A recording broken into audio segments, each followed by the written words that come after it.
Kape at pandesal ang pangkaraniwang almusal ng mga Pilipino. Ayan, so ngayon papakita ko sa inyo kung paano ako magtimpla ng kape. Hindi ito yung usual na kape na nilalagyan ng mainit na tubig. Kasi sobrang init ng panahon ngayon. Ayan, kailangan malamig na tubig ang ilalagay ko. So, nilalagay ko lang siya sa isang tumbler. And paglalagay ko ng malamig na tubig. Ayan. So, ayan. Tansya-tansya lang. Wow naman! Wow! Tapos, isi-shake ko yan ng mabuti.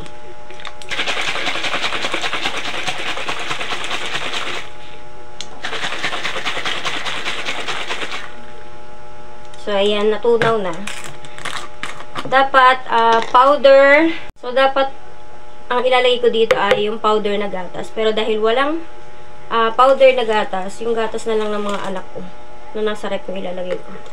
Ayan. Ano to, para siyang fresh milk, ganun.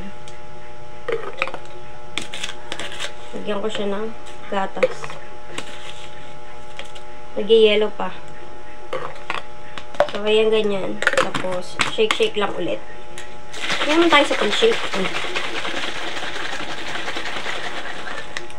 Ayan. Ayan na guys, ang ating kape. Salin ko lang siya dito ulit. So, ayan. Magkakape na tayo.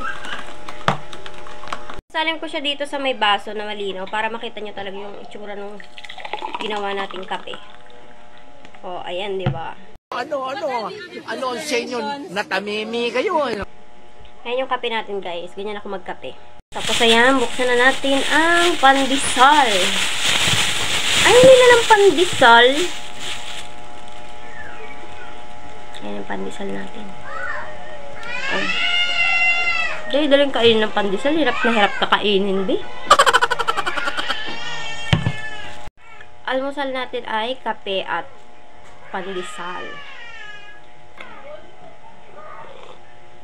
Tayo sumabak sa mga gawaing bahay. Marami akong tiklupin at lalaban kasi alam niyo naman, nabasa yung mga gamit. So, hindi pa ako nakakapaglaba simula nung mga nabasa yung mga gamit namin dito sa bahay. Ngayong araw ko palang maaasikaso. Hindi naman mahirap kainin yung pandesal.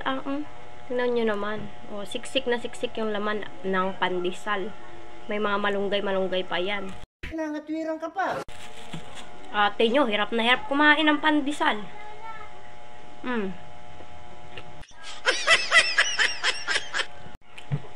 Diba? Napanood nyo ba yun? Pangkaraniwang almusal na to ng mga Pilipino.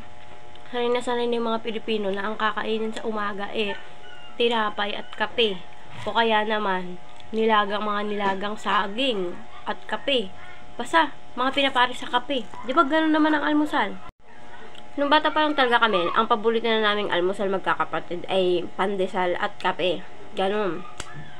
Madaling araw pa lang yan, maririnig mo na may nagpopot-pot-pot na yung pot-pot. Ibig sabihin nun, pandesal na yun. Minsan, nagugulat na lang kami, yung sukoy namin na nagpapandesal, si Manong, nagsasabit na siya ng pandesal dun sa labas ng bahay namin. Tapos, babalikan niya na lang yun, mga hapon, saka lang niya kukuhan yung bayad. Ganun. Pwede na! O kaya naman, nag-a-advance na agad yung nanay ko, nagbabayad na kaagad siya para kinabukasan kahit hindi kami agad maaga magising. Kasi maaga talaga yung nagtitinda yung mga nagpapandesal na yan. Madilim pa. Parang mga alas 4 na madaling araw. Pag nagising na kami sa umaga, meron na kaagad kaming almusal. Meron na kaming pandesal. At saka, magtitimpla na lang kami ng kape. Pero guys, nung nauwi kami sa bundok, ang kadalasan na nagiging almusal namin, suman. Kung hindi suman at kape, nilagang saging na saba. Tapos kape, ganon. Tapos, ang kape namin doon, hindi ganito, hindi 3-in-1. Mayroon kaming kinukuhang kape talaga, yung kapeng barako, yung bunga. Dinidikdik namin yan, tapos tinatanggalan namin ng balat. Tapos, yun yung inilalagay dun sa takore. Diretso pakulo na, yun na yung pinakakape namin. Lalagyan na lang ng konting asukal kapag kumulo na siya.